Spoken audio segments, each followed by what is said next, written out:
not time for Gary yet. Oh. You have to wade through me.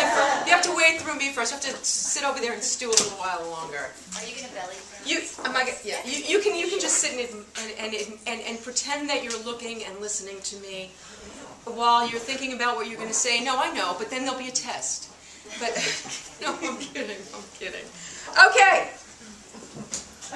There are so many first-timers here today, so to very quickly catch you up, I've been reading my book, a chapter at a time, for 3.5 years.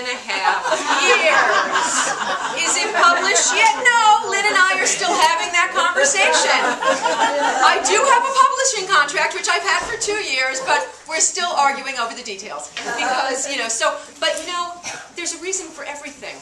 Because I realize this. First thing is that by reading it in front of you guys, month after month after month, I'm sort of figuring this stuff out, and I do still tweak it. I'm going to be that person who's in Barnes & Noble after it's released with a pen, changing every copy and traveling all over the country. But it really does. It really has. It's evolved a lot with your help. And with what I see you respond to. Like today is the first day that I am actually cutting like a whole chapter of Andy's honeymoon, which my editor tried to get me to cut for 2 years, and I argued that it needed to be in the book. And then today, when I was preparing what I was going to read for you guys, I said, this doesn't need to be in there. I mean, it's a lovely travelogue, and there's some great stuff about food, and there's some great sex. But do you really need that? I don't know. So the jury's still out. It might still end up in the book. But for today, I'm going to spare us some of that. So if you're new, the book is called Don't Jump. And it's a woman's quest to find her place and purpose amid sex, drugs, rock and roll, and celebrity. So we meet Andi here, and she's a 30-something rock and roll promoter, ex-comic, and she has just married her love, Lenny, who was her stand-up comedy teacher, and they got married in the rock and roll club that she promotes. So she was the bride and the wedding planner at the same time. It's not you carrying hors d'oeuvres up from the kitchen. It's kind of so they spent their wedding night right on top of Leona Helmsley, which is nice if you can get it, and they have boarded a plane to Italy, where there was a screaming baby for the entire 8-hour flight. So this second day of connubial bliss was done to screaming. So they have now arrived in Italy, in Lake Como. No, they actually have to drive from Bologna, I think it was, and, or no, what's that town where the fashion is? Milan, thank you. So they've arrived in Milan, they have not slept, they're high, Susanna's crawling like a reptile on the floor.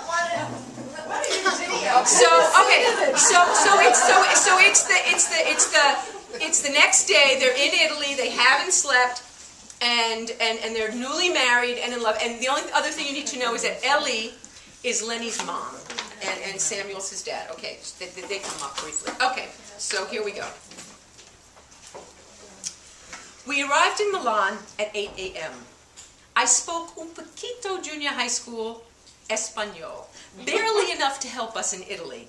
Lenny, although fluent in French, knew no Italian at all, but he had a terrific accent.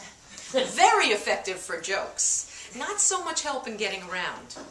Thanks to some college charades, we managed to rent our mini car, the tiniest vehicle I had ever seen. Mini car, have you ever seen those in it? They're like tiny little toy cars.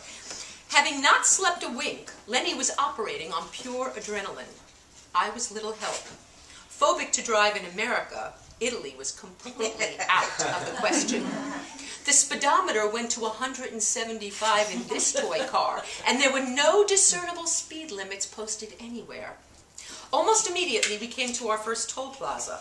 There was no attendant, no gate, and no perceptible ticket machine. Unsure of what to do, Lenny drove through it, accepting it as a wedding gift from our Italian hosts. Grazie, he said to the imaginary toll taker. Prego, he responded in a more resident voice. Ragu, he applied. Lenny got a lot of laugh mileage out of that exchange for the next few years. A good many miles later, the traffic slowed. With creeping horror, it dawned on us that we were supposed to have taken a ticket, which was confirmed at another toll plaza coming into view. For our oversight, instead of $5, we had to pay the cost from the beginning of the highway to the end, a $98 mistake. We chalked it up to the screaming kid and had a good laugh. I was married to the man of my dreams in a beautiful, exotic land. Life was grand. Our 3 days in Venice were magic. Taking the requisite gondola ride, every time we kissed, our driver yelled some unintelligible guttural sound. We thought he was kidding, but then we noticed by the third time he seemed to be getting quite annoyed with us. And we never did figure out what his problem was. Who doesn't kiss on a gondola in Venice? Fuck that! We kissed and we kissed! Even though it was not the romantic experience I was anticipating, walking down the narrow streets, exploring the ancient city, and kissing at the Bridge of Sighs was. Please, now imagine 10 pages of some really hot, sexy, sensual food and sex. Okay. We fucked a lot. Okay, so, and we ate a lot. The food is really good. Okay, so eager to relax and settle in for the last 4 days of our honeymoon, we made our way to Saint-Tropez. Our travel agent had recommended a brand new resort with beach views. We were psyched. It was drizzling in the afternoon as we approached town. Within seconds, it was pouring. As we passed a tiny strip of dirty sand and yucky water, we noticed our turnoff. About a quarter mile down the road, we pulled into an unpaved parking lot. It looked like a deserted construction site with scaffolding everywhere. Entering the enormous empty lobby, I felt like we were about to find Jack Torrance behind the desk. The Shining. Instead, a bored Frenchman appeared. Ah, monsieur, forget my French accent, not happening. Ah, monsieur and Madame Blakeman, the honeymoon suite with a balcony overlooking the beach awaits. We didn't hear a sound as we followed the bellman about a quarter mile, 3 buildings over. There was nary a sign of life, save for one American couple who looked as stunned as we were. Our room was huge and pristine, which counted for something. Moving towards the balcony, I was greeted by our view of what would one day be beautiful gardens, but currently was an enormous mud hole. Directly in front of us, at eye level, was huge scaffolding. We went out on our balcony and leaned as far left as the rail would allow, getting drenched with rain this day, and we caught a glimpse of the dirty patch of sand and water we passed on our way in. This was supposed to be our respite for almost after 2 weeks of sightseeing and running around. Promised a beach resort, what we got was soon to be a resort near a strip of sand. No wonder we got such a good rate. Lenny knew that there was no way this was going to do for his bride. Obviously, we were not the first to freak out, because without too much discussion, the manager ripped up our charge receipt. Almost 6 p.m. and raining harder still, we were a few miles outside of Saint-Tropez with no place to stay and no idea how the fuck to work a French payphone.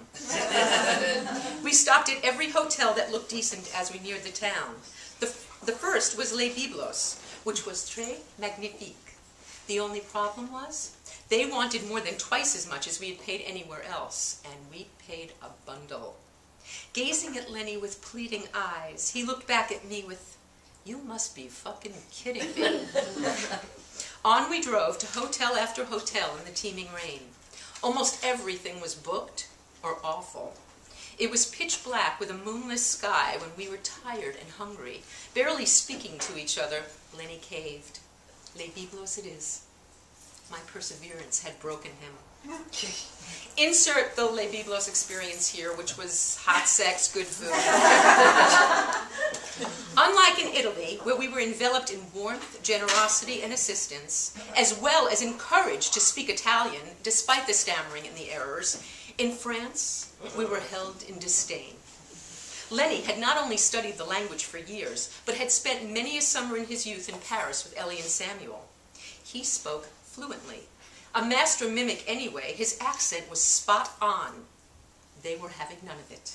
Lenny would ask a question in French, and they would answer in English every time. It was as if to say, "We know you're American. Don't dare think you can fool us. Oui?" I found them to be a generally snotty bunch, deserving of their reputation. If anyone is French in here, I'm sorry.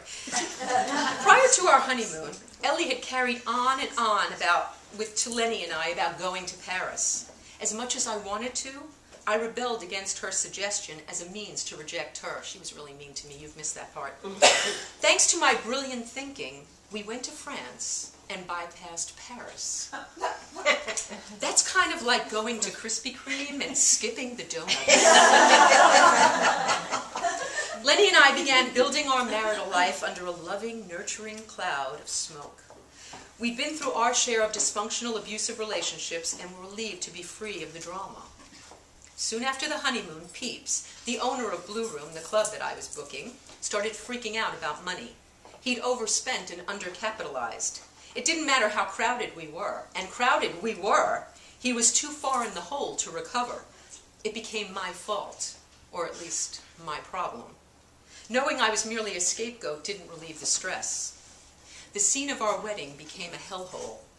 Peeps was forever pacing around the place, mumbling under his breath, threatening cutbacks. Within weeks, he followed through. The place that was once filled with energy and promise reeked of fear and failure. Just as animals can smell it, so could the customers.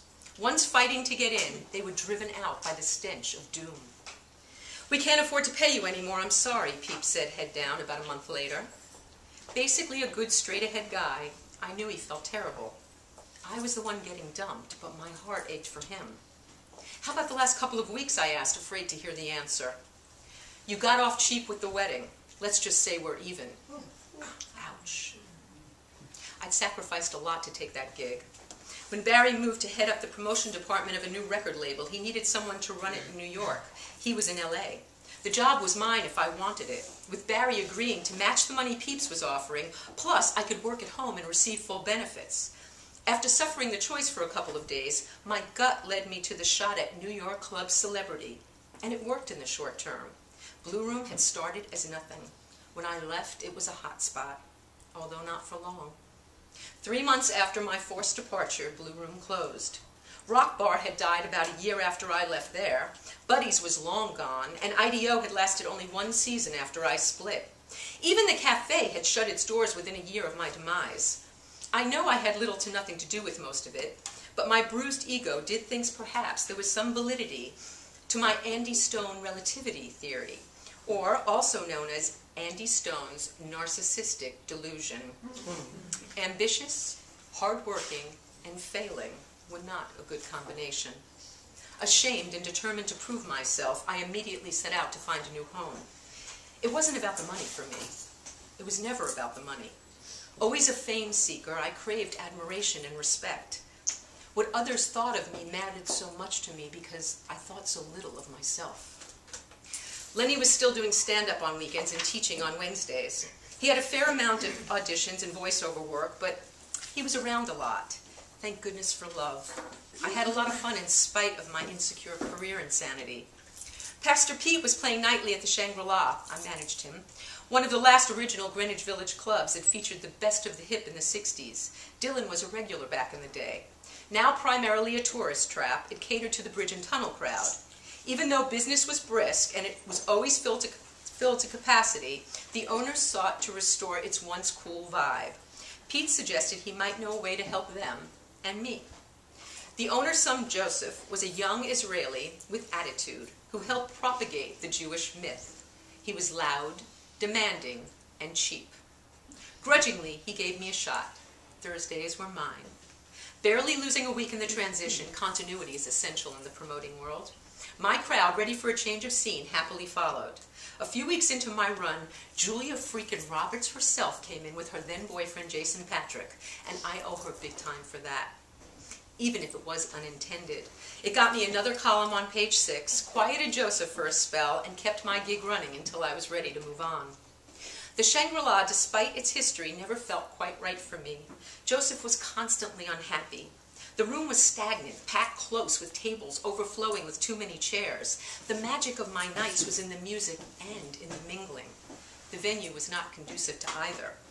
Continuing to frequent B-Bar to promote my nights, I started talking up Don, one of the owners, having heard they were looking.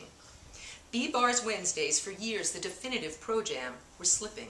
They'd lost steam, in some part due to people like me who diffuse the energy by stoking nights in other venues. They offered me Wednesdays. There was a time when I would have jumped through burning hoops to do Wednesdays at B-Bar, but now it was disconcerting. The club scene was beginning to wane. My crowd was used to Thursdays now. A lot of them didn't go out on Wednesdays anymore. They were getting older, having more success at day jobs, and not able to party until the wee hours, night after night, as they did in the past. Resistant to change with almost everything, I was afraid to gamble. But ultimately, I couldn't resist the challenge. And it ended up being a fairly effortless move to get my crowd to make the shift. Everyone loved B-Bar, and Wednesday became the new Thursday. Promoting the biggest music night at the hottest club in New York was definitely the shit. I was on top of the world for about a minute. My B-Bar gig quickly turned into a nightmare. The owners fought me over every dollar, insisting that any person they recognized had just showed up to hang out in their club. They couldn't explain how Wednesday nights had withered to mediocre at best, were now once again hopping and packed. I knew it was because every Wednesday I called every one of those people on the phone. It was a fine, blurry line, as a lot of my crowd did frequent B-Bar from time to time. Chipping away at my door, I was paid by the head. More and more, it became an emotional as well as a financial drag. I felt used and abused, coming home night after a great night with like little to show for it. Still, it was hard to think about leaving, even with all the crap. Lenny had been doing a bit of stand-up on cable TV, actually a lot. It was everywhere then, before the whole thing became overexposed and comedy clubs imploded. Why not move on to network television? Saturday Night Live.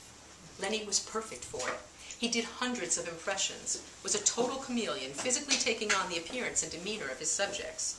Unlike his stand-up, which was carefully crafted and safe, his true core was dark and edgy. He would have thrived in that groundbreaking environment.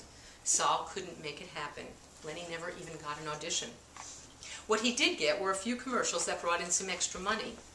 As with most performers, for every gig he got, there were dozens that he didn't. It was rough on his psyche, and on mine.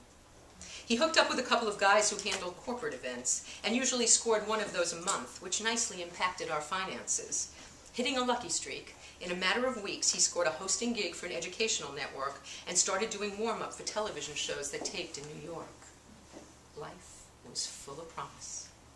Thanks.